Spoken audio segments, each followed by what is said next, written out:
gwapo na yan. Ma, ano to? Pinakulo ang herbal para sa sipon. Ma, ano pa yan? Pinainom mo si Dos nito? Baby pa yan, ma. Baka hindi kayanin. Tsaka bukas pupunta kami ni Sunny sa clinic para ipa-check up yan. Tapos reresitahan ng doktor ng gamot. Ay naku, sinasanay niyo yung mga anak niyo sa di organic. Ano nangyari? Ma, susugod namin sa ospital si Dos. Nagtatay eh.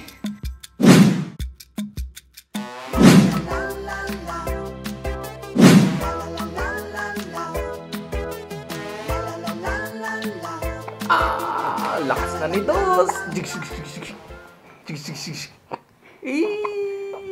Strong na yan, strong na. Yeah.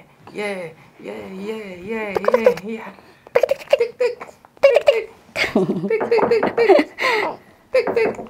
Ay, ma.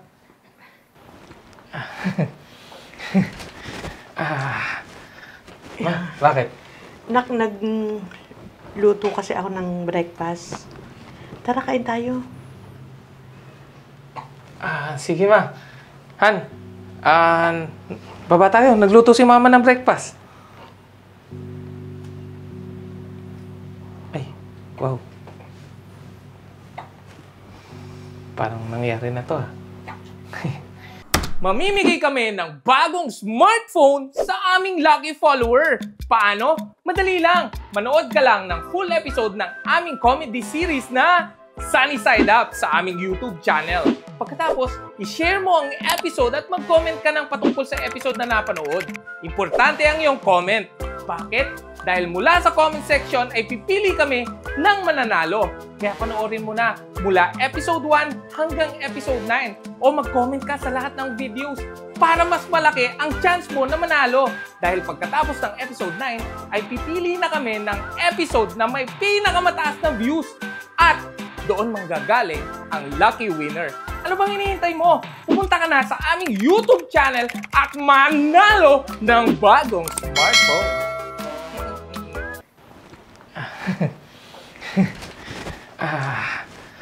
Ma, bakit? Nagluto kasi ako ng breakfast. Tara, kain tayo. Sige ma. Han, baba tayo. Nagluto si mama ng breakfast. Ay, wow.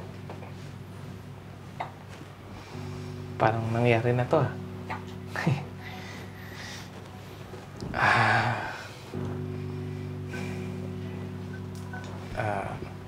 Sige na, sumunod ka na. Nababa. Sige ma, sunod ako.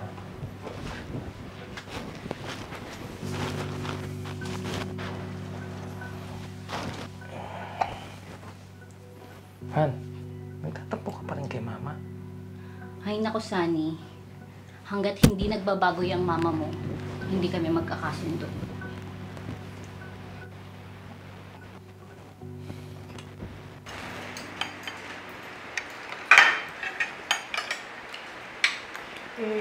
Anak.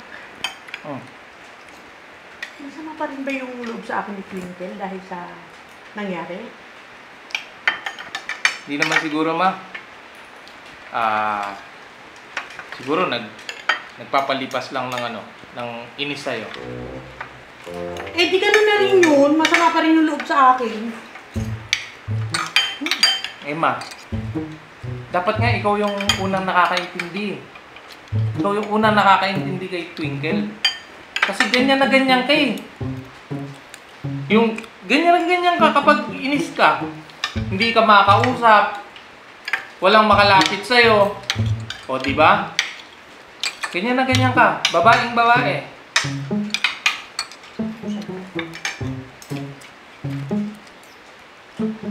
Nga pala, ilang araw ko nang hindi napagkikita yung asawa mong hilaw.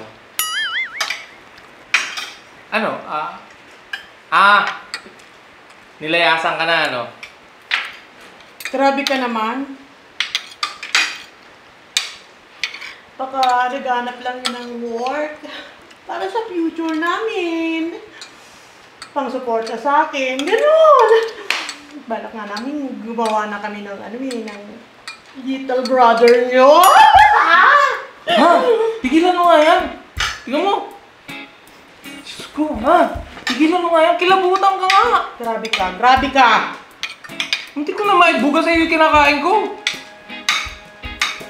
Little ba? Yan mo yun. Check na, di ba? Gusto niyan sa lola? Oo. Oo, gusto sa lola. Busog na ang bebe na yan. Pugi naman ang bebe na yan, no? Ma!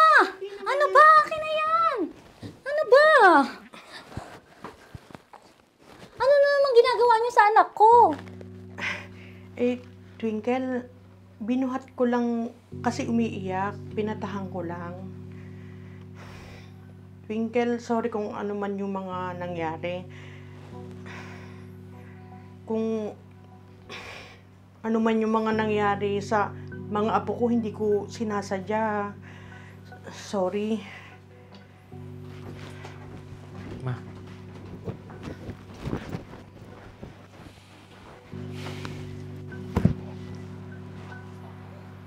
Han. Sobra naman yata yun.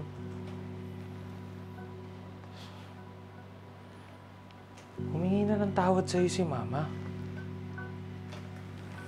Baka naman talagang concern lang siya sa mga anak natin. Naapo din niya. Han, nanay din si Mama. At alam mo ang pakiramdam ng isang inang protective sa mga anak niya. Han, humingi naman na siya ng tawad eh. Hindi naman niya siguro deserve yung sobra-sobrang pagpaparamdam mo sa kanya ng pagkadismaya mo sa kanya.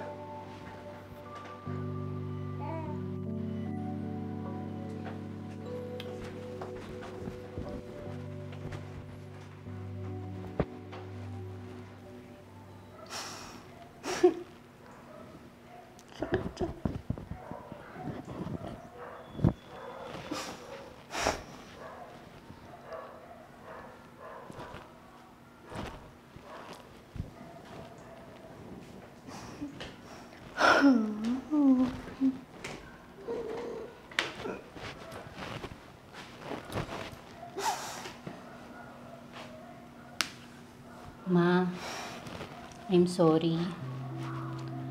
Sumobra ako sa pagiging protective sa mga anak ko. Kaya, pati pagiging lola mo, nabaliwala ako. Naiintindihan naman kita, Twinkle, bilang ina.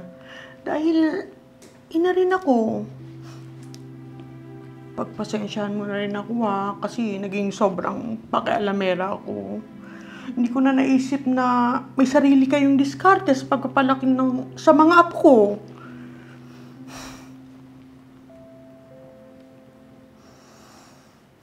Ma, tulungan mo akong gabayan si Dos at si Uno, ha? Pagtutulungan, anak. Salamat, Ma.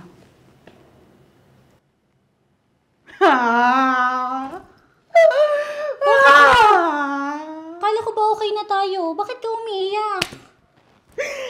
Kasi naman, si Elvis ko, hindi pa umuwi, si baby. Miss ko na siya.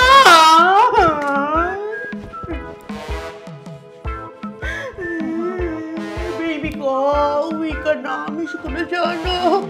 Dadating din yun. Baka naligaw lang.